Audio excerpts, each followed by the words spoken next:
नमस्कार,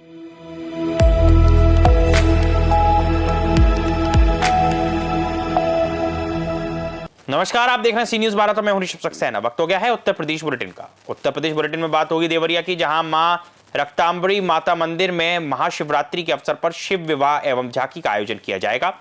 साथ ही बात होगी झांसी की, जहां ट्रेन की चपेट में आने से एक युवक की जान चली गई। ऐसी तमाम खबरों की विस्तार से चर्चा करेंगे इस बुलेटिन में। आगरा से खबर है, जो इन दिनों स्पाइन संबंधी रोगों जैसे रीढ़ की हड्डी, गर्दन में दर्द और हाथ पैरों में झनझनाहट की समस्याओं में लगातार बढ़ोतरी देखी जा रही है। शेल्बी हॉस्पिटल के वरिष्ठ spine surgeon doctor Praveen Gupta ने इन बीमारियों के कारण बचाव और आधुनिक उपचार के बारे में जानकारी देते हुए बताया कि जिस समय जांच और सही जीवन शैली अपनाकर गंभीर समस्याओं से बचा जा सकता है। वे प्रत्येक माह के दूसरे शुक्रवार को खंडारी स्थित ब्लूसम हॉस्पिटल में ओपीडी के माध्यम से सेवाएं देकर शहरवासियों को परामर्श और उपचार उपलब्ध करा रहे हैं। वहीं फिजियोथेरेपिस्ट डॉक्टर संजीव यादव भी अपनी विशेषज्ञ सेवाओं के जरिए मरीजों को आधुनिक फिजियोथेरेपी उपचार प्रदान कर स्पाइन रोगों से राहत दिलाने में महत्वपूर्ण भूमिका निभा रहे हैं। नमस्कार, मैं हूं doctor Praveen Gupta, senior spine surgeon Shelby hospital Jaipur से। और ये हैं डॉक्टर संजीव यादव, हमारे फिजियोथेरेपिस्ट जो आगरा में हमारे साथ हमारे मरीजों की देखभाल करते हैं। मेरी ओपीडी रहती है आगरा में हर माह के दूसरे शुक्रवार को ब्लॉसम स्पर्श मल्होत्रा हॉस्पिटल में। हमारी जो विशेषज्ञता है वो है रीढ़ की हड्डी से संबंधित सभी बीमारियों में। आमतौर पे रीढ़ की हड्डी से संबंधित बीमारियों के लक्षण जो है वो ओवरलैपिंग होते हैं। किसी को कमर दर्द, गर्दन दर्द, हाथों में सुन्नपन आना, पैरों में सुन्नपन आना, पैरों में नस का खिंचाव होना, पैरों में कमजोरी आना या पैरों में झंझनाहट रहना, इस तरह की समस्याएं होती हैं। ज़्यादातर पेशेंट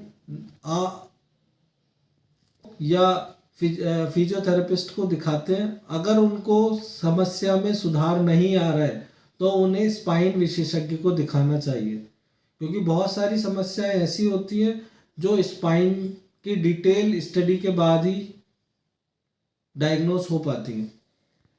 हम इलाज करते हैं जैसे कि दूरबीन द्वारा ऑपरेशन या रीढ़ की हड्डी में इंजेक्शन द्वारा उपचार या दवाइयों या फिजियोथेरेपी द्वारा उपचार। तो अगर आपको इससे संबंधित कोई भी समस्या है तो आप हमसे संपर्क कर सकते हैं या डॉक्टर संजीव यादव जी से संपर्क कर सकते हैं, जो हमारी यहाँ की ओपीडी कोऑर्डिनेट करते हैं और हमारे मरीजों की फिजियोथेरेपी कराते हैं। धन्यवाद। पैरों में झंझनाहट, हाथों में झंझनाहट, इसके बाद गर्दन तक जाता है, तो क्या बाद में पैरालिसिस की भी समस्या? हाँ, इस तरह के केस ऐसे डेवलप हो सकते हैं। इसमें समझदारी की बात यह है कि आम जनता में इस चीज़ के लिए अवेयरनेस होना बहुत ज़रूरी है। ज़्यादातर लोग इनिशियल जो सिम्टम्स होते हैं, शुरुआती जो लक्षण होते हैं, उनको पहचान नहीं पाते। शुरुआती लक्षण जैसे कि हाथों में झंझनाहट आना, अगर ये आपको लंबे समय से चल रही है, 1 महीना 2 महीना हो गया, तो आपको डॉक्टर को दिखा के उसका कारण का जांच करानी चाहिए। कई केसेस में ऐसा होता है कि ये शुरुआती लक्षण आगे जाकर पैरालिसिस का रूप धारण कर सकते हैं, क्योंकि इसमें नसों में दबाव की वजह से भी ये समस्या होती है, जो आगे जाके पैरालिसिस की समस्या भी बन सकती है। आगरा से सी न्यूज संवाददाता अनुज उपाध्याय की रिपोर्ट। खबर औरैया से, जो जनपद के अजीतमल कोतवाली क्षेत्र अंतर्गत अमावता में खेतों की रखवाली के लिए रात में गए युवक छुन्नू राजावत की धारदार हथियार से हत्या कर दी गई। मृतक अमावता गांव का निवासी था। सुबह उसका शव संदिग्ध परिस्थितियों में मिला। घटनास्थल से युवक का मोबाइल फोन और जूते गायब बताए जा रहे हैं, जिससे हत्या के पीछे लूट या फिर अन्य साजिश की आशंका जताई जा रही है। सूचना मिलते ही पुलिस मौके पर पहुंची और आवश्यक जांच पड़ताल में जुट गई है। वहीं घटना से आक्रोशित ग्रामीणों ने बाबरपुर सिकरौड़ी मार्ग पर शव रखकर जाम लगाया और आरोपियों की जल्द गिरफ्तारी की मांग की है। औरैया से सी न्यूज संवाददाता राजेश मिश्रा की रिपोर्ट। खबर औरैया से, जो अजीतमल कोतवाली क्षेत्र के ग्राम अमावता में खेत की रखवाली कर रहे 35 वर्षीय किसान अर्जुन सिंह की संदिग्ध परिस्थितियों में मौत से इलाके में सनसनी फैल गई। उनका शव देर रात हरपालपुर अड्डा के पास गेहूं के खेत में मिला। परिजनों के मुताबिक चेन्नई में रह रहे भाई को फोन कर टक्कर मारने की सूचना दी गई थी, लेकिन घटनास्थल की परिस्थितियों को देखते हुए हत्या की आशंका जताई जा रही है। मौके पर कुल्हाड़ी, टूटी टॉर्च और लाल मिर्च पाउडर का पैकेट बरामद हुआ है। सूचना पर पुलिस फोर्स और फॉरेंसिक टीम पहुंचकर साक्ष्य जुटाने में लगी है। घटना से आक्रोशित परिजनों और ग्रामीणों ने बाबरपुर सिकरोड़ी मार्ग पर शव रखकर जाम किया और हत्यारों की शीघ्र गिरफ्तारी की मांग की है। औरैया से सी न्यूज संवाददाता राजेश मिश्रा की रिपोर्ट। खबर देवरिया से है, जहां मां रक्तांबरी माता मंदिर में महाशिवरात्रि के अवसर पर श्रीमद् भागवत कथा ज्ञान यज्ञ का आयोजन 12 फरवरी से 18 फरवरी तक आयोजित किया जा रहा है, जिसका समापन हवन एवं भंडारे के साथ होगा। आयोजन समिति के व्यवस्थापक राजकुमार मणि त्रिपाठी ने बताया कि 15 फरवरी को महाशिवरात्रि के दिन शिव विवाह एवं आकर्षक झांकी का भी आयोजन किया जाएगा। कथा व्यास वैष्णव दास जी महाराज के प्रवचन से पूरा पंडाल भक्तिमय हो उठा। पारंपरिक गीतों की मनमोहक प्रस्तुति ने वातावरण को आनंदमय बना दिया। अपने प्रवचन में उन्होंने श्रीमद् भागवत कथा को समस्त पापों का नाश करने वाली बताते हुए कहा कि मनुष्य के जीवन में पाप, पुण्य और सुख दुख की परिस्थितियां उसके पूर्व जन्म के कर्मों का परिणाम होती हैं और पूर्व कर्म ही वर्तमान जीवन की परिस्थितियों का निर्धारण करते हैं। सर, किस तरह का कार्यक्रम हो रहा है? श्रीमद् भागवत कथा रामनाथ देवरिया वार्ड नंबर 2 28 और दुर्गा रक्तांबरी देवी के मंदिर प्रांगण में और सर्वसम्मत से पूरा जनता के सहयोग से ये हो रहा है। कब से शुरू है? कल से शुरू हुआ है। समापन कब है इसका? 18 तारीख को। कार्यक्रम भी कोई रखा गया है बीच बीच में इसके? कल रविवार को शिव विवाह झांकी है और कृष्ण जी का जन्म है और रुक्मणी का शादी विवाह कृष्ण से। क्या शुभ नाम पड़ेगा आपका? राजकुमार मणि। ये कहाँ पर आयोजन हो रहा है? रामनाथ देवरिया में। कौन सा वार्ड है? Ward number 28। देवरिया से सी न्यूज संवाददाता रवि प्रकाश बादल की रिपोर्ट। फर्रुखाबाद से खबर है, जहां कलेक्ट्रेट सभागार में बाल श्रम उन्मूलन और पुनर्वास की बैठक की अध्यक्षता कर रहे जिलाधिकारी आशुतोष कुमार द्विवेदी ने कहा कि सभी को बाल श्रम के प्रति संवेदनशील होना चाहिए। चूंकि बालक अबोध होता है, उसकी नैसर्गिक प्रतिभा, क्षमता और विकास होने की पृष्ठभूमि बालक की इसी आयु में होती है। जिलाधिकारी द्वारा ऐसी माता शत्रु पिता वैरी होते हैं जो बच्चों को शिक्षा के अधिकार से वंचित रखते हैं। उन्होंने प्रतिभागियों को अभिप्रेरित भी कराया गया, जहां पर सरकार ने उच्चतर से भी प्रदेश को बाल श्रम मुक्त करने हेतु सभी सरकारी, गैर सरकारी संगठनों और जनप्रतिनिधियों से सहयोग की अपेक्षा की है। इस मौके पर जिलाधिकारी द्वारा बाल श्रम उन्मूलन के लिए सभी प्रतिभागियों को शपथ दिलाई गई। इस मौके पर सभी संबंधित अधिकारी मौजूद रहे। बैठक के लिए क्या दिशा निर्देश जारी किए गए? देखिए, बाल श्रम उन्मूलन भारत सरकार की और राज्य सरकार की प्राथमिकता है। अपने शास्त्रों में भी कहा गया है कि माता शत्रु पिता वैरी ये न बालो न पाठिता। जो बच्चों को नहीं पढ़ाता है वो माता और पिता उसके शत्रुवत है। तो बाल श्रम उन्मूलन के नए प्राविधानों में क्या क्या उनके संरक्षण के संवर्धन के लिए उपाय किए गए हैं और बाल श्रम कराने वाले को क्या भी दंडात्मक कार्रवाई किन किन रूपों में हो सकती है, उसके लिए एक स्टेट लेवल का कार्यशाला आयोजित किया गया है। वही कार्यशाला में हम लोग वही प्रतिभाग किए थे और एक जन जागरूकता के लिए वैन भी चलाया गया है, जिसको हम लोग भी दिखाए हैं। उम्मीद है और सबसे अनुरोध भी है कि बच्चों को पढ़ाएं और सरकार बच्चों को पढ़ने के लिए विभिन्न योजनाओं में सपोर्ट कर रही है और बच्चों के जीवन को मानसिक शारीरिक विकास को प्रशस्त करने के लिए 18 साल से कम उम्र में उनसे श्रम अनावश्यक न कराएं। क्या उद्देश्य रहा इस प्रोग्राम का? किस तरीके से प्रोग्राम? आज जिला स्तरीय कार्यशाला थी जिसमें जनपद को बाल श्रम मुक्त कराने के लिए कार्य योजना तैयार की जानी थी। इसके पीछे का उद्देश्य ये था कि माननीय मुख्यमंत्री जी के निर्देश पर यूपी को 2027 तक बाल श्रम से मुक्त किया जाना है और उसमें से भी जो 15 जनपद हैं, जिसमें फर्रुखाबाद भी एक है, इसको 2026 में ही बाल श्रम से मुक्त किया जाना है।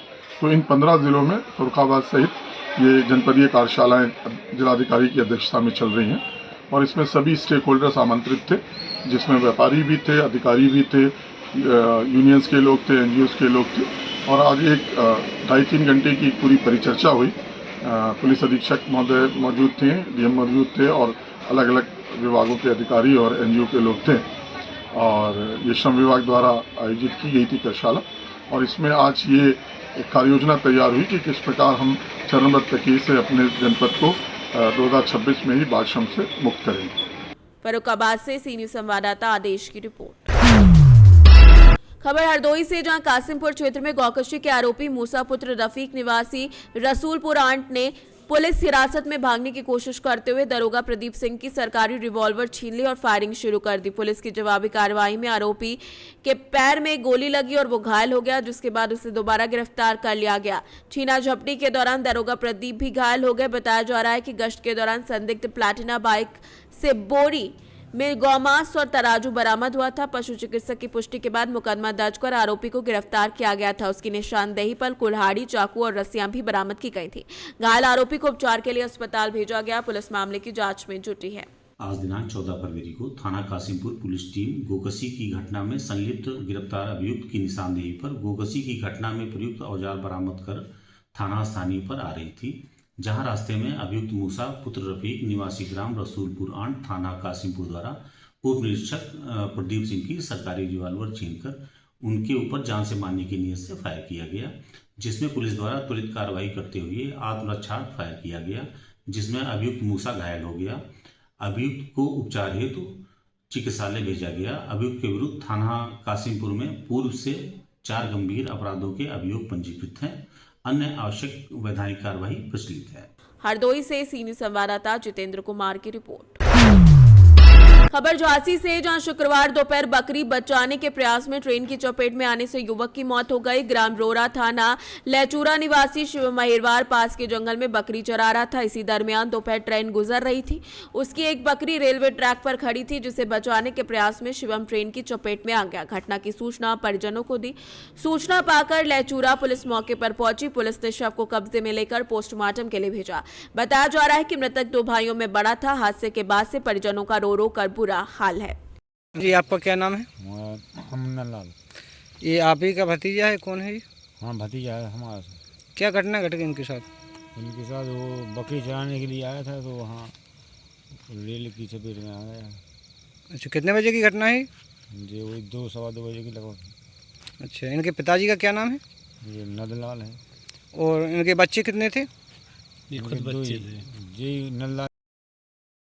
आपका नाम क्या है? मनोज कुमार अहिरवार। किस गांव के प्रधान हो आप? हम तो नहीं है, माता जी हमारी प्रधान है, ग्राम पंचायत रोरा से। जी, तो आप यहाँ कहाँ खड़े हो? यहाँ ये जंगल में है, रेलवे लाइन के पास खड़े हैं। यहाँ क्या घटना घट गई? ये हमारे परिवार के हैं शुभम अहिरवार और उनके पिताजी का नाम है नंदलाल। ये बकरी चराने आए थे यहाँ जंगल में। ये बकरी बचाने के चक्कर में ट्रेन की चपेट में आ गए और इनकी मृत्यु हो गई यहाँ पे। ये मतलब कितने बजे की घटना है? ये लगभग 2 बजे, 2 सवा 2 बजे के लगभग की है ये। अच्छा, तो फोरेंसिक टीम को आपने सूचित कर दिया? हाँ, हमने टीम को सूचित कर दिया, थाने भी सूचित कर दिया। यहाँ थाने के पुलिस भी आ गई है और टीम आ रही है। अभी टाइम कितना हो गया? अभी टाइम 7 सवा 7 हो गया है। झांसी से सीनियर संवाददाता चंदुराइन की रिपोर्ट। मुरादाबाद से खबर है, जहां पर महाशिवरात्रि के पर्व पर क्षेत्र के लाखों श्रद्धालु हरिद्वार से गंगा जल लेकर पैदल यात्रा करते हुए भगवान भोलेनाथ के अभिषेक के लिए जयकारों के साथ आगे बढ़ते हुए दिखाई दे रहे हैं। शिव भक्तों की सुरक्षा सुविधा के लिए पुलिस प्रशासन मुस्तैद रहा। भारी वाहनों के आवागमन पर रोक लगाई गई। वहीं कई स्थानों पर सेवा शिविर भी लगाए गए। ठाकुर द्वारा स्थित शिव मंडी मंदिर पर तेजस हॉस्पिटल के एमडी बलराम सिंह द्वारा चिकित्सक कैंप लगाकर श्रद्धालुओं को दवाएं वितरित की गई, जिसकी भक्तों ने सराहना की है। विपुल अग्रवाल एवं सहयोगियों ने भंडारे का आयोजन कर शिव भक्तों को जलपान और भोजन प्रसाद वितरित किया। गुरुवार से ही कठिन यात्रा कर रहे श्रद्धालु हर हर महादेव के जय घोष के साथ अपनी मंजिल की ओर बढ़ते हुए नजर आए। मुरादाबाद से सी न्यूज संवाददाता देशरतन सिंह की रिपोर्ट। रायबरेली से खबर है, जहां देर रात पटाखे के एक गोदाम में भीषण विस्फोट हो गया, जिससे इलाके में अफरा तफरी मच गई, जबकि 4 लोग गंभीर रूप से झुलस गए, जिन्हें उपचार के लिए अस्पताल में भर्ती कराया गया। घटना सलोन कोतवाली क्षेत्र के साहिबगंज बाजार की बताई जा रही है। पुलिस मामले की जांच में जुटी है। सलोन थाना क्षेत्र अंतर्गत जो साहबगंज बाजार है, करैया चौकी में पड़ता है, यहाँ पे फिरोज नामक व्यक्ति है जिसकी पटाखे की दुकान है। उसके घर में कल आग लग गई थी। उसके परिवार के सदस्य हैं जिनको आग में झुलस गए। इसमें से इलाज के दौरान उसकी मां की मृत्यु हो गई है और बाकी 4 में से एक लोग सकुशल वापस आ गए, 3 लोग इलाजरत हैं। और ये घटनाक्रम इस प्रकार है कि फिरोज एक लाइसेंसी दुकान है, किंतु इसने अपने घर में अवैध भंडारण किया हुआ था, जिस कारण से ये आग लग गई। मौके की जांच की गई है, मौके पर शांति व्यवस्था बनी हुई है। रायबरेली से सी न्यूज संवाददाता वीरेंद्र साहू की रिपोर्ट। फिलहाल के लिए बुलेटिन में इतना ही। देश और दुनिया की तमाम खबरों के लिए देखते रहिए सी न्यूज भारत।